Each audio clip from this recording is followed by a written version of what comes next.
తెలంగాణ శాసనసభలో కాంగ్రెస్ ప్రభుత్వం ప్రవేశపెట్టిన బడ్జెట్ పట్ల ప్రతిపక్ష బీఆర్ఎస్ పార్టీ విమర్శనాస్త్రాలు సంధిస్తోంది.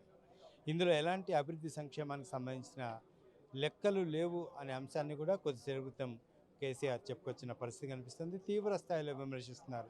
దీనికి ఎలా సమాధానం చెప్తారు కాంగ్రెస్ పార్టీ నాయకులు తెలుసుకుందాం. సరే, ఈరోజు కేసీఆర్ ఒక ఘాటు వ్యాఖ్యలు, ఘాటు విమర్శలు కూడా చేస్తున్నారు. అసలు ఇది భ్రమలు కల్పించే బడ్జెట్ తప్ప ఇందులో విషయం లేదంటున్నారు. ఏం చెప్తారు సార్? ఇయ్యాల తెలంగాణ రాష్ట్రం వివక్షతకు గురైందని చెప్పి పదే పదే ఆ రోజు ఉద్యమాలు చేస్తే ఆ రోజు యూపీఏ ప్రభుత్వం శ్రీమతి సోనియా గాంధీ గారు, మన్మోహన్ సింగ్ గారు, మీనా కుమారి స్పీకర్ ఆధ్వర్యంలో తెలంగాణ ఇవ్వడం జరిగింది. తెలంగాణ ఇస్తే ఆర్థికంగా, రాజకీయంగా, సామాజికంగా, నీళ్లు నిధుల పరంగా అభివృద్ధి చేస్తామని చెప్పి ఆ రోజు ప్రగల్భాలు పలికిన ముఖ్యమంత్రి, మాజీ ముఖ్యమంత్రి ఇవాళ అవాకులు చెవాకులు మాట్లాడుతూ ఉన్నారు.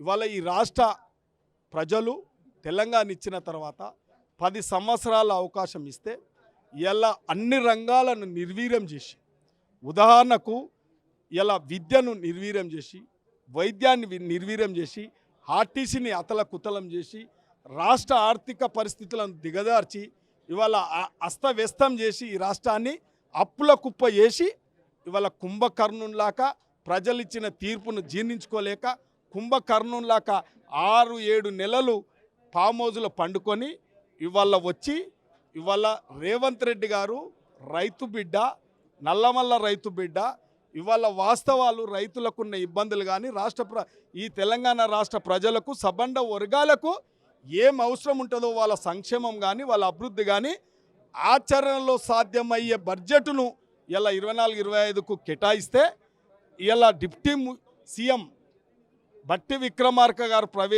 ప్రవేశపెట్టిన బడ్జెట్ ఇలా సబ్బండ వర్గాలకు ఆమోదయోగమైంది కాబట్టి, ఆచరణలో సాధ్యమయ్యే బడ్జెటే ఇలా కేటాయించడం జరిగింది కాబట్టి దాన్ని జీర్ణించుకోలేక ఇవాళ ఆకాశంలో ఉన్న దొర ఇలా నేల మీదకి దింపి ఆఖరికి మీడియా పాయింట్ కాడికి వచ్చిండంటే ఇలా రేవంత్ రెడ్డి గారి యొక్క పరిపాలన ఏ విధంగా ఉన్నదో, ప్రజలు ఏ విధంగా మెచ్చుకుంటున్నారో ఇవాళ జీర్ణించుకోలేక అవాకులు చెవాకులు మాట్లాడుతున్నారు.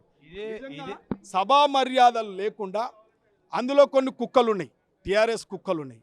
ఆ టీఆర్ఎస్ కుక్కలకు ఈయనొక నక్కలాక ప్రవర్తించనీకి వస్తే నీ ఆటలు సాగవు.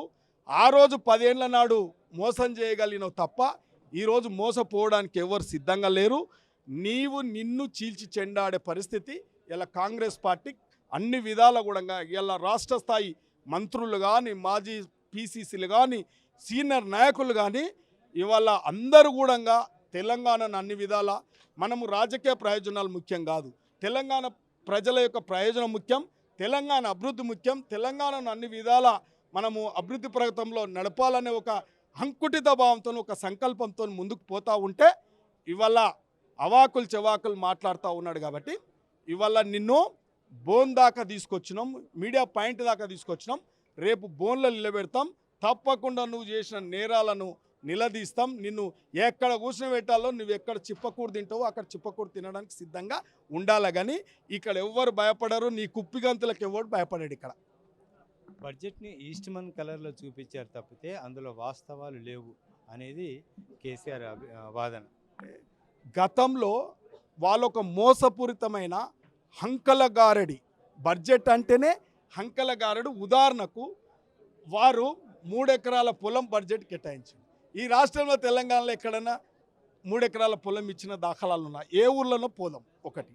రెండవది దళిత బంధుకు 17,000 కోట్లు కేటాయించడం అన్నారు. యా ఊర్లు ఇచ్చినవో, ఏ మండలంలో ఇచ్చినవో పొలం పండి.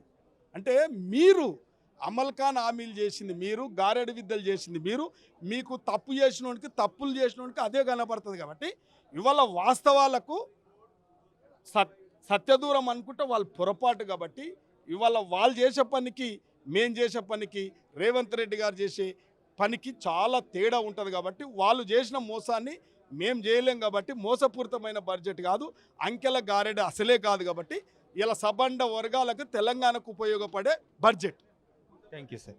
అది పరిస్థితి. ఈ బడ్జెట్ మీద ఏదైతే కాంగ్రెస్ ప్రభుత్వం ప్రవేశపెట్టిన బడ్జెట్ మీద కేసీఆర్ చేసిన విమర్శలు తగవు, ఆయన వాస్తవాలు గ్రహించాలి అనే అంశాన్ని ఇటు షాద్నగర్ ఎమ్మెల్యే శంకర్ చెప్పుకొస్తున్న పరిస్థితి కనిపిస్తోంది. ఖచ్చితంగా ప్రజా సంక్షేమమే లక్ష్యంగా పనిచేస్తున్న కాంగ్రెస్ పార్టీ పైన కావాలనే అసత్య ఆరోపణలు చేస్తున్నారు కేసీఆర్.